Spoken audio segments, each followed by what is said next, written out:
Assalamualaikum warahmatullahi wabarakatuh. Perkenalkan, nama saya Aisyah Sinta Bilqis dengan NIM 122300024 dari kelas TIB. Di sini saya akan menjelaskan penggunaan ProModel yang berdasarkan studi kasus yang telah diberikan. Nah, karena di sini saya sudah membuat simulationnya sesuai dengan studi kasus yang diberikan, maka kita tinggal membuka file yang telah saya buat dengan cara file, kemudian open. Di sini saya akan menjelaskan terkait studi kasus yang pertama terlebih dahulu. Nah, ini setelah layout muncul, maka kita ngeklik build, kemudian location. Nah, sebelum ini dibuat, ini layoutnya masih kosong. Nah, untuk menambah icon ini, kita bisa mengklik icon yang ada pada grafik, kemudian mengkliknya di pada layout. Maka akan muncul seperti pada di gambar. Dan untuk pemberian namanya, kita bisa mengklik tulisan new, kemudian AA, dan klik ini, kemudian klik yang layout ini, maka akan langsung muncul tulisannya secara otomatis. Nah, pada location ini kita terdiri atas beberapa item, atau icon. Yang pertama adalah gudang bahan baku, kemudian ada peleburan, ada percetakan, kemudian ada finishing, dan yang terakhir adalah gudang produk jadi, yang dimana untuk gudang bahan baku itu kapasitasnya 50 dan gudang bahan jadi itu kapasitasnya juga 50. Sementara pada peleburan, percetakan, dan finishing itu kapasitasnya 1. Setelah ini semua sudah di-input, maka kita akan lakukan processing dengan cara ngeklik build, kemudian processing. Nah, pada prosesnya ini kita masukkan entity untuk semua proses itu adalah plastik.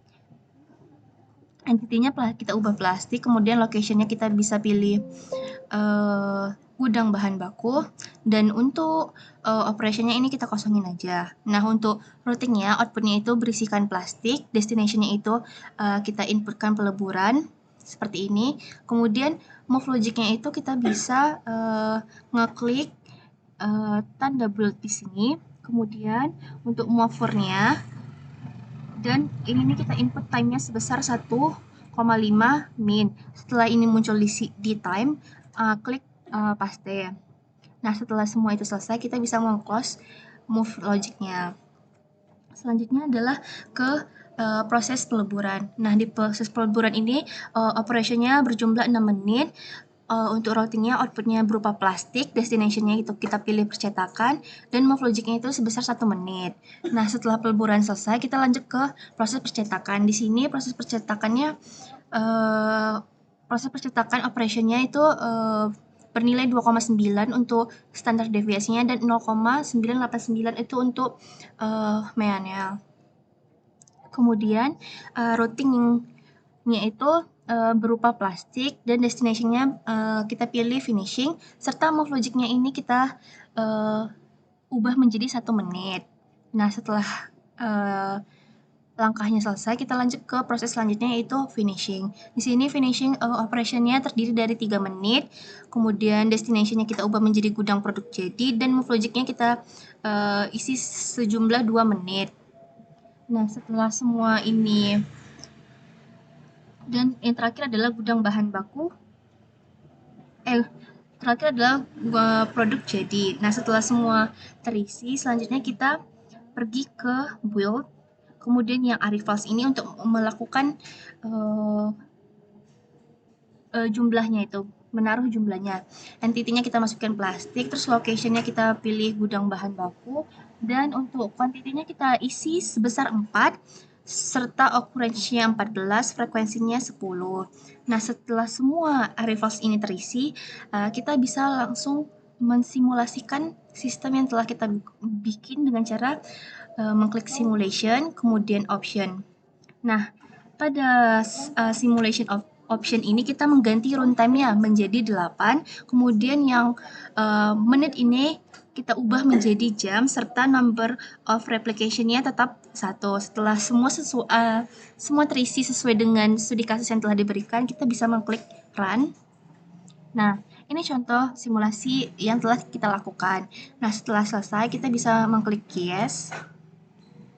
Nah, kemudian akan muncul general report yang pada studi kasus pertama, yaitu simulation time-nya berada pada 0,31 menit. Nah, berikut adalah simulasi time untuk studi kasus yang kedua. Selanjutnya kita akan lanjut ke studi kasus yang kedua. Setelah saya juga sudah membuat untuk studi kasus yang kedua, jadi kita tinggal ngebuka filenya saja.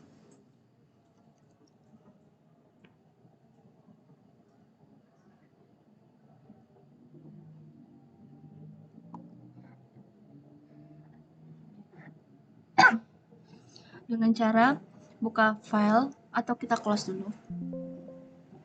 Kita close saja dulu, terus buka Pro Model.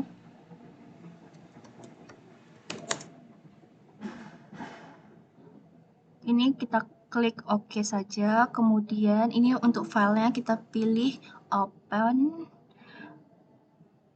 kemudian SSI, terus yang studi kasus 2.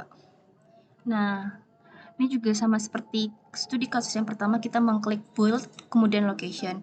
Maka tampilannya akan seperti ini ya. Nah, untuk menginput icon-iconnya ini sama seperti pada studi kasus yang pertama dengan cara mengklik gambar pada grafik, kemudian klik lagi di layout student version ini. Setelah semua terinput sesuai dengan studi kasus yang diberikan, yaitu terdiri dari gudang kedatangan, conveyor input, pemotongan besi, buffer, perakitan besi, finishing besi, conveyor output, gudang besi.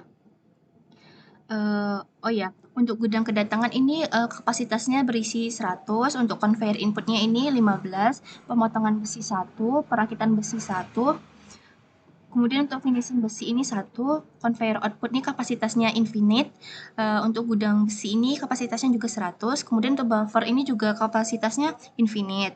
Nah, setelah semua kapasitasnya terisi sesuai dengan studi kasus yang diberikan, kita bisa melakukan processing dengan cara mengklik build, kemudian processing.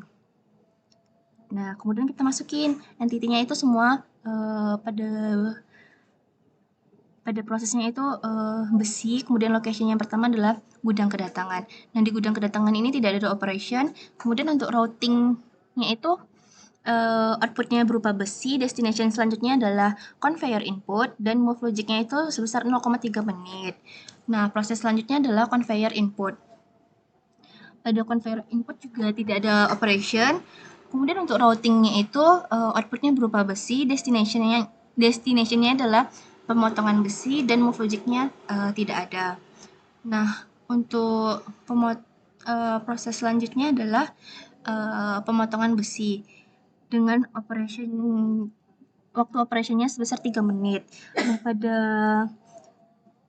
pemotongan besi, routing ini terdiri dari 2 output atau 2 destination. Yang pertama adalah perakitan besi, yang ini, kemudian ada yang buffer. Kalau untuk yang perakitan besi, ini move logicnya sebesar 0,5 menit, dan untuk move logic itu, move logic yang buffer, waktunya sebesar 0,3 menit. Selanjutnya adalah proses buffer. Nah, pada proses buffer ini, outputnya berupa besi juga, kemudian destination selanjutnya adalah perakitan besi, dan move logicnya itu sebesar 0,2 menit. Next ke proses selanjutnya yaitu perakitan besi. Di sini operationnya sebesar 6,7. Kemudian routingnya itu berupa besi, destination itu finishing besi, dan move logicnya itu 1,2 menit. Next selanjutnya adalah finishing besi dengan durasi 2 menit untuk operation. Kemudian destination selanjutnya adalah conveyor output, dan move logicnya sebesar 1,5 menit. Selanjutnya adalah proses conveyor output, di mana destination selanjutnya adalah gudang besi, dan tidak berisikan math logic. Setelah semua proses sudah terisi dan dilalui, maka kita bisa melakukan mengklik build, kemudian arrivals. Nah, pada di sini nih entity-nya kita isi besi, karena bahan yang kita gunakan adalah besi. Kemudian location-nya kini kita pilih gudang kedatangan. Untuk kuantitinya kita menuliskan 2, occurrence-nya 20, frekuensinya 15. Setelah semua terisi, data arrivals terisi, kita bisa langsung melakukan simulation dengan cara ngeklik simulation, kemudian option. Kemudian yang runtime-nya kita juga mengganti menjadi 8, waktunya dari menit kita ganti menjadi jam, dan untuk number of replication-nya ini kita ubah menjadi 10, yang awalnya 1. Setelah itu semua sudah sesuai, kita bisa mengklik run. Nah, ini contoh simulasi yang telah kita buat tadi. Kita bisa stop. Nah, ini akan kita klik yes saja. Ini pada datasetnya, pada yang skenario kita pilih normal run, dan untuk replication-nya kita pilih yang AL. Kemudian klik OK. Nah, akan muncul general report pada studi kasus yang kedua dengan average simulation-nya sebesar 0,3 menit. Sekian presentasi saya mengenai penggunaan aplikasi software ProModel. Apabila ada kesalahan mohon dimaafkan. Wassalamualaikum warahmatullahi wabarakatuh.